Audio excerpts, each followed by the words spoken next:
checks with the wireless mic. Copy. 6 hours and 10 minutes since liftoff. Amy, I just did audio with the wireless mic. Did you copy?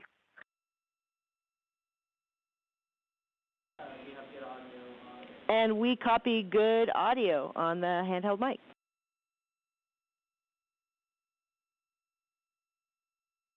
That is great news. We're ready to call 4K encoder checkout complete if you are. We concur. 4K checkout complete. And whenever you're ready, I have some words about S-band string swap that we're interested in having you all perform. And it is great to see you all wave 4 smiling voices, and we are really enjoying seeing you up there.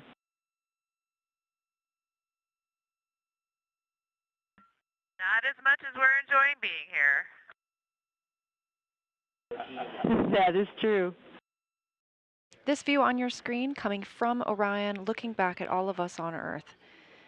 This is coming from a camera mounted on one of the spacecraft's solar array wings. Just a little crescent Earth. Now 6 hours and 12 minutes since launch. The first flight of humans aboard Orion. Houston, integrity on 1 for fan speed / cabin temperature.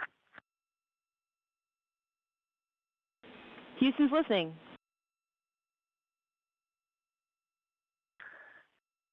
Amy, is it possible to lower the cabin fan speed a bit? There's a lot of airflow in here, and if that is not possible, can we increase the temperature? Copy, Reed. We understand the request, and we are discussing how to implement. We'll follow up.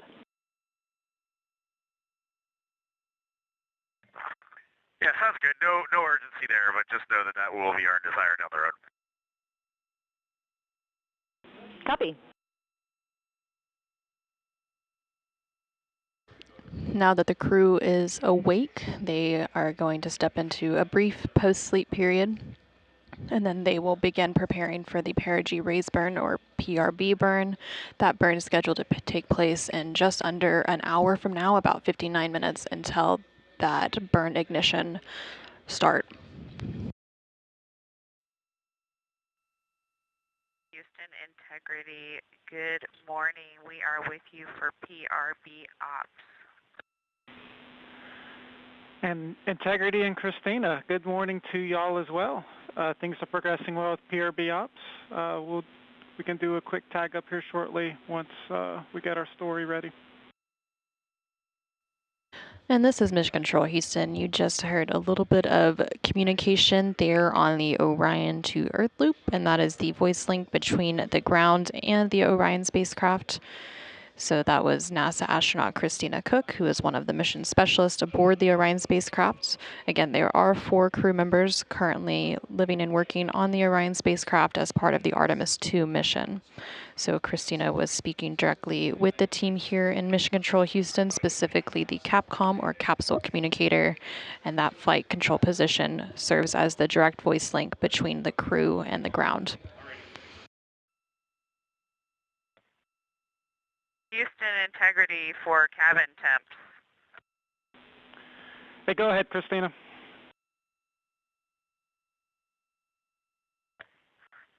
Yes, it is very cold in the cabin. Any chance you can make it warmer or reduce the cabin fan speed a bit more so the ventilation is not blowing as hard?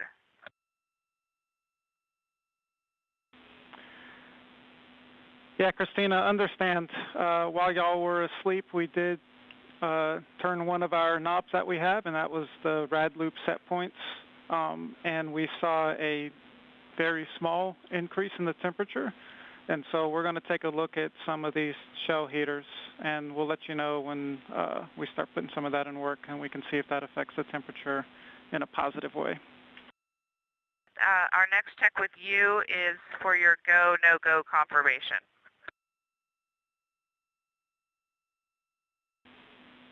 And Christina, Houston is go for the burn.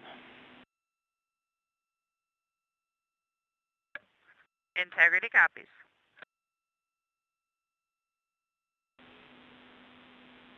Integrity Houston, the solar arrays are in position for the burn.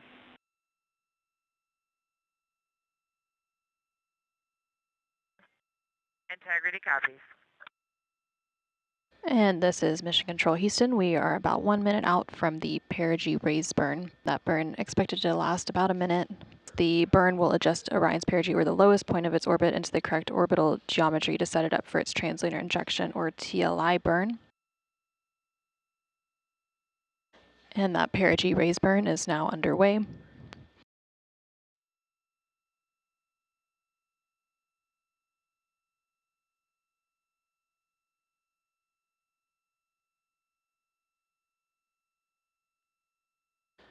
And there on your screen, you can see the 8 Pulsex engines on the Orion spacecraft. Now this is a visualization of the Orion spacecraft, as we don't currently have live views from the spacecraft itself, but this uses the data and telemetry from the spacecraft. Again, this perigee raise burn expected to last about a minute. Currently everything is proceeding as planned.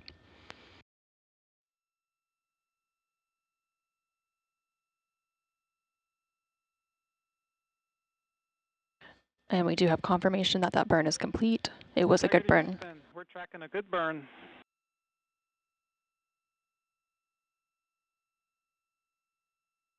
we see the same, and with a bonus trim burn.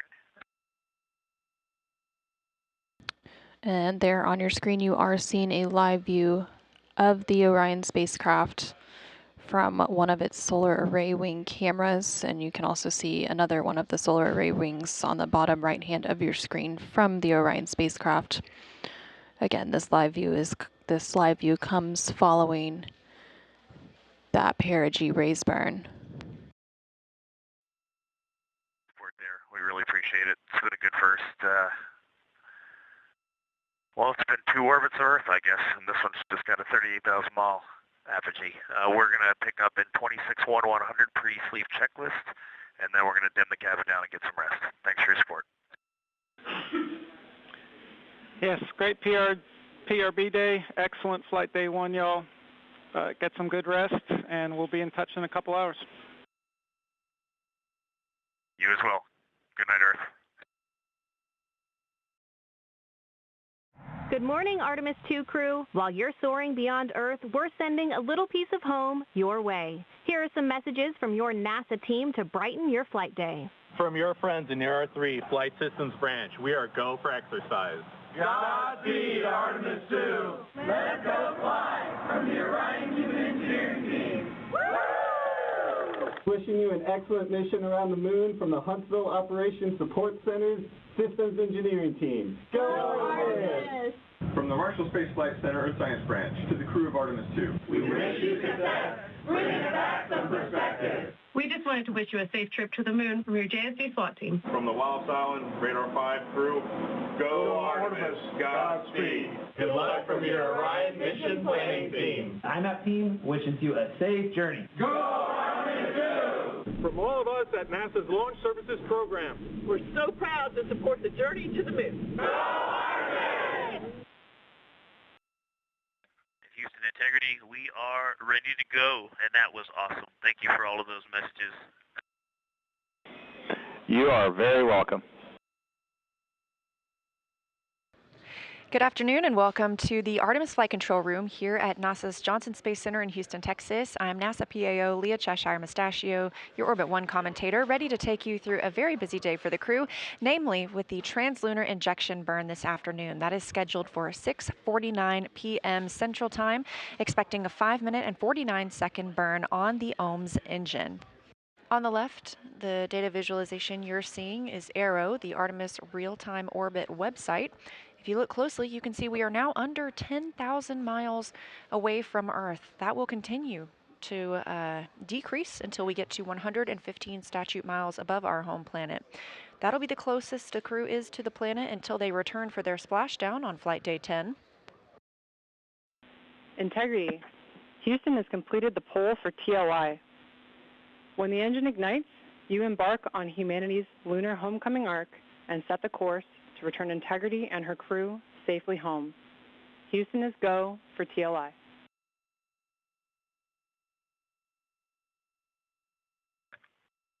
Integrity copies, and your Integrity crew is go for TLI. With this burn to the moon, we do not leave Earth, we choose it. Mission Control is go. The crew is go. You're getting a live view from Orion now of Earth.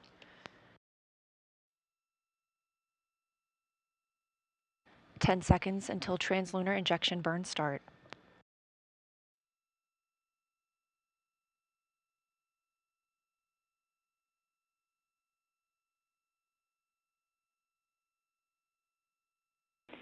Integrity, good engine, good control.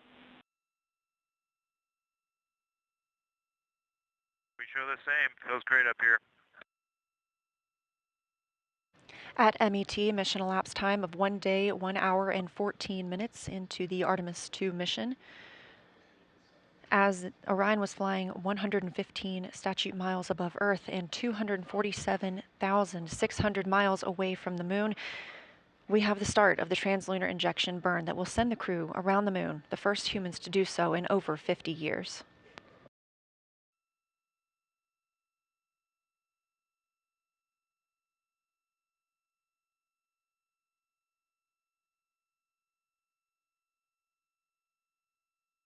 Velocity of the spacecraft ticking up, now over 23,900 miles per hour.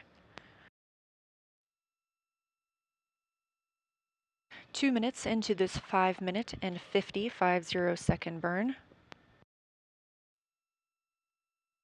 Continuing to get good calls here in Mission Control Houston from all flight controllers. Integrity, we copy the enabled caution, no crew action. Okay, Integrity copies. Over 3 minutes now into the translunar injection burn.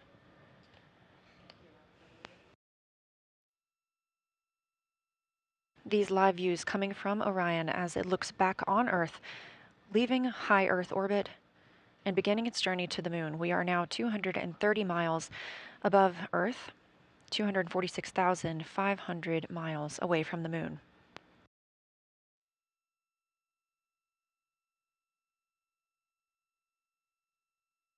We have 1 minute left in the translunar injection burn.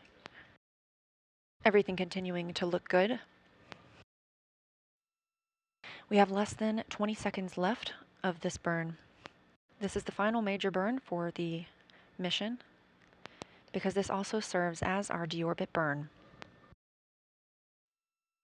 Integrity, looks like a good burn. We're confirming.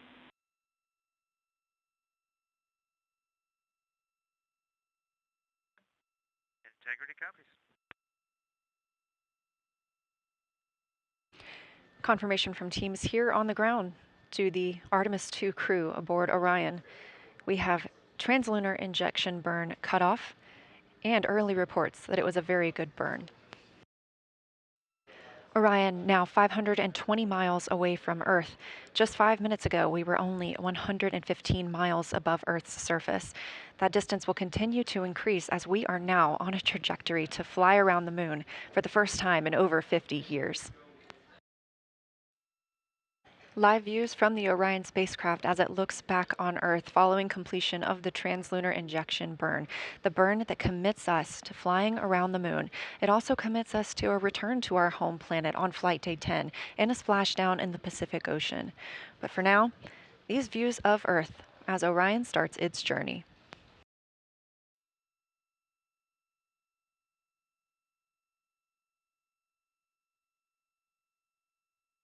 And Houston Integrity, we just wanted to share a little bit of the sentiment up here as we came around the planet, and we're zooming over just 100 nautical miles above it if you got a moment. Please, Jeremy, we are all ears. Well, with that successful TLI, the crew's feeling pretty good up here on our way to the moon, and we just wanted to communicate to everyone around the planet who's worked to make Artemis possible that we firmly felt the power of your perseverance during every second of that burn. Humanity has once again shown what we are capable of, and it's your hopes for the future that carry us now on this journey around the moon. Hugs there at the Capcom console from NASA astronaut and Capcom or capsule communicator Chris Birch with Artemis II backup and Canadian Space Agency astronaut Jenny Gibbons.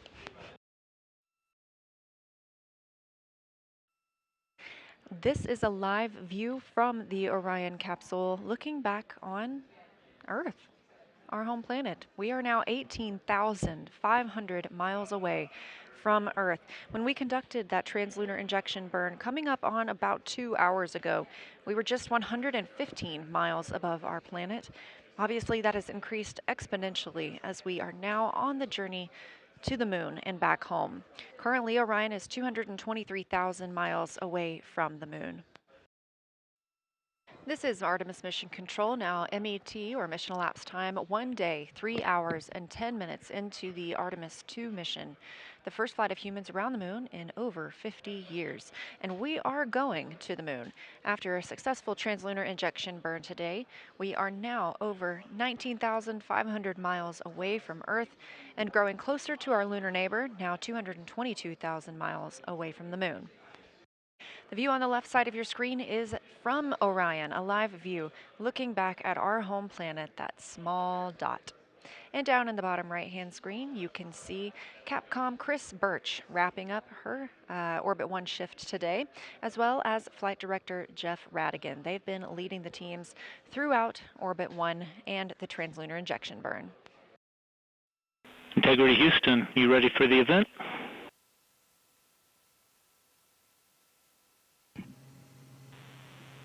Houston Integrity, we are ready for the event.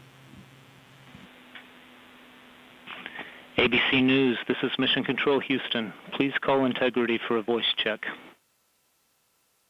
Integrity, this is Gio Benitez at ABC News. How do you hear me? Outstanding. We have you loud and clear. How about us? I hear you loud and clear, and I truly cannot believe it. You are quite literally on the way to the moon right now and still speaking with us. Tell me, how do you feel? What's going through your mind? I mean, this must be so incredible because have you allowed the weight of the moment to really fit in here? Have you allowed that to happen? Well, first and foremost, we all wanted to give a shout out to our families first because we are pretty far from Earth and we have not gotten to say hi to them yet. But there was a moment about an hour ago where Mission Control Houston reoriented our spacecraft as the sun was setting behind the Earth. And I don't know what we all expected to see in that moment, but you could see the entire globe from pole to pole. You could see Africa, Europe, and if you looked really close, you could see the northern line.